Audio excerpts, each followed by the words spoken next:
I'm Tim Vandergrift, and I have a pile of blogs, timswineblog.com, and I'm also part of a community site. I'm a moderator at theunreserved.com, which is a community site where people can go and set up their own blogs and talk about lifestyle and wine and food and all kinds of great things.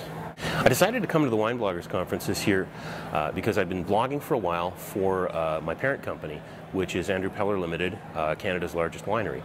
And I work for the Consumer Products Division, a company called Wine Expert.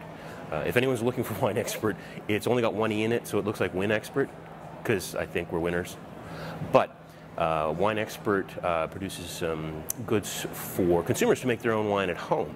And we're trying to do some social networking and reach out to people and talk about how home winemaking is different than it used to be, and you can make your own great wine. So I'm here to learn things and to get some great ideas from people, and incidentally meet some really fantastic and interesting folks. I hope to take away a little bit more effectiveness in my blogging. I want to make sure that I'm doing the right things that people want to hear, and not just my random blathering. So I'm looking forward to that. I'm also learning an enormous amount of Walla Walla wines. I've been down here in Washington State. I come down every year for the last 15 years. This is the first time I've actually made it all the way to Walla Walla. And I'm surprised at how great some of the wines are and how friendly and wonderful the people are. Specific varietals that have me excited, I'm loving some of the Spanish and Portuguese ones. Albarino, Charantes, some of the ones coming out of Argentina are fantastic. As for reds, I'm kind of torn on reds right now. I always will love Pinot Noir. I'm one of those tragically afflicted Pinophiles, and I can't seem to extract myself from it. But whereas before, when I was a callow hoyden in the wine world, I like big, super heavy reds. And now I'm trending towards lighter, more friendly, fresh styles. So a lot of the Spanish Grenache-based wines that have that wonderful elegance and that glycyrrhizide, that licoricey kind of finish, that anise finish in them, they are enchanting, and they don't have to be pushy or blockbusters. So those are kind of what I'm focused on right now. You know, if I had the opportunity, there's two people in particular that pop out at me that I would love to interview for my blog. The first one is Louis Pasteur. And Louis Pasteur basically invented the modern concept of technological winemaking. And he was also enchanted by the poetry of wine. He was never just a technologist, he was always about the wine. So Louis would be a great person to have on my blog, although my French is terrible and I'm sure he didn't speak very good English. The second one, there's just so many people in the wine industry whose works I read and admire, but I'd love to interview Jancis Robinson.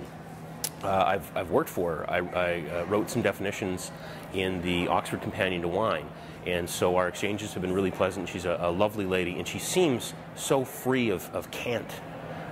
You know, she just talks about wine and absolutely loves it, and I love that enthusiasm. So yeah, I'd love to have her on. Wow, where is the craziest place I've ever had a glass of wine that I can talk about in the public record?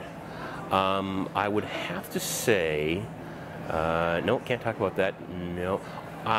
On the backside of the Golden Ears Mountain, we were up doing some boot skiing. Golden Ears Mountains are in Maple Ridge, British Columbia, and they are a series of three peaks, Pearson's Needle, Edge Peak, and the Golden Ears.